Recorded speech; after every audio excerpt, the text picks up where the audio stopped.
Ukraine's president and a group of European leaders planning to meet President Trump at the White House today following the president's meeting with Vladimir Putin on Friday. The president says that he's not looking to raise tariffs on China for purchasing Russian oil for now.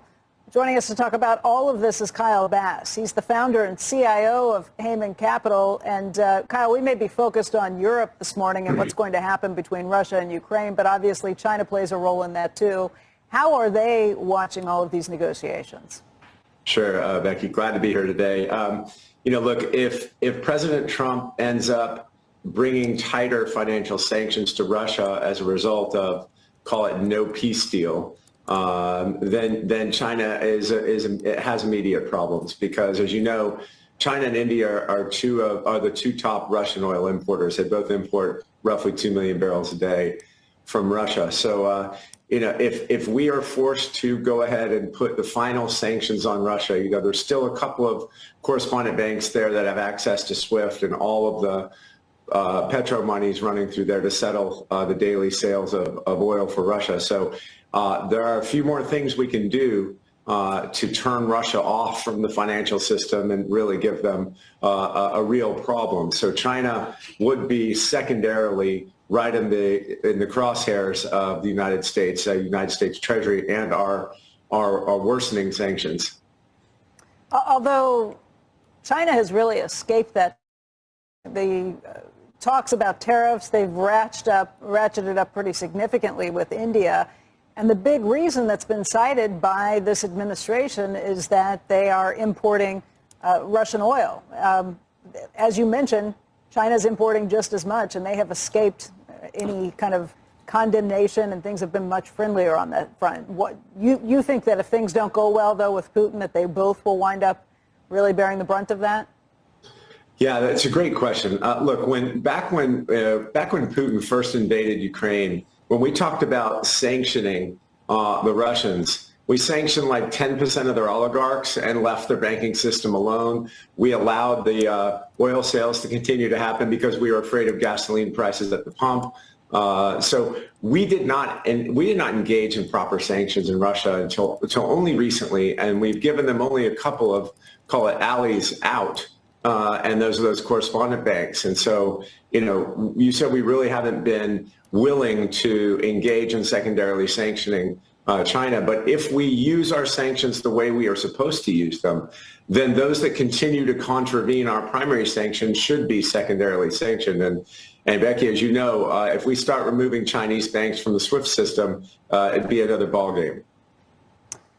I mean, that's so different than where I've been thinking our relationship is with China recently. President Trump definitely seems like he wants to make progress with the Chinese front as well. And it almost seems like the economic issues are taking precedence over defensive issues or security issues at this point. Is that not the case?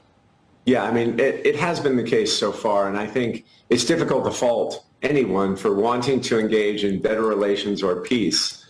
In the end, you have to look to the leadership of our opposition and our enemies, and that's Vladimir Putin, it's Xi Jinping, it's Kim Jong-un, and the Ayatollah. All four of those guys are now working together really to subvert Western interests. And so when we look at where these relations with China are headed, and that Trump wants to do a deal, in the end, when have the Chinese ever lived up to a deal that we've signed? I mean, they're not going to start adhering to transactions here in the future, and things are only worsening in the South China Sea. So, to your point, it's separating economic engagement from their militaristic belligerence is be a big mistake in the long run.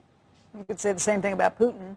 Are you concerned by the thawing of relations between India and China? Yeah, I think India and China have a long way to go on, quote, thawing relations. But, India's in such a difficult spot. We are criticizing them for being one of the largest buyers of Russian crude. And at the same time, India made a decision long ago. India's entire military apparatus is Russian equipment and Russian service. So no, India never condemned Putin for his invasion of Ukraine because they couldn't. So India is in this difficult situation as the largest democracy in the world, someone the U.S. really wants better relations with because we share a number of basic values together. And yet their security dependence is upon Russia. And India and China are, of course, now looking at each other because of, let me say, a direct result of potential U.S. sanctions and or tariffs. So it's a difficult geopolitical puzzle to put together. Are you disappointed that we have not taken a more hawkish stance against China, or do you think that there is room and maybe, working with the Chinese gets us to a better place than cutting off relations entirely?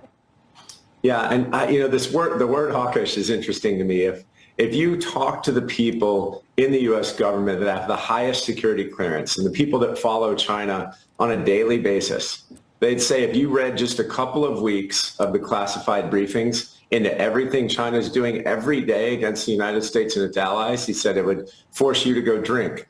So you wouldn't give any chip? You wouldn't give any Nvidia? You wouldn't sell them even if you got 15%? Would you be selling those chips? I mean, Joe, that was what just happened there with the H20 chips and supposed the rare earth magnets was another, Brittany Griner for the merchant of death trade. We're giving them the inference chips that they immediately go train and put into their weapon systems that are aimed at us. Because we so That's a no. That Brittany Griner line is something. That's memorable. Andrew, think about this. This was a hostage exchange. What's that? But then you believe, here's my question. Is Nvidia rolling the president, or is the president rolling Nvidia? I don't know who's rolling who, Andrew. Or is China rolling us? But basically, China, you probably saw right after the trade was approved, China instructed its big internet giants to not install the chips in their particular facilities because China suspects some foul play. So, Andrew, I don't know who's rolling who. I just know that we should not be giving H20 chips in exchange for EV motor batteries. I think that was a horrible transaction. All right, Kyle, thank you. Obviously, it's a conversation to be continued, but we appreciate your time. Yeah, thank you. Thanks. Up next, a check on the markets ahead of the opening bell. Squawk Box. We'll be right back.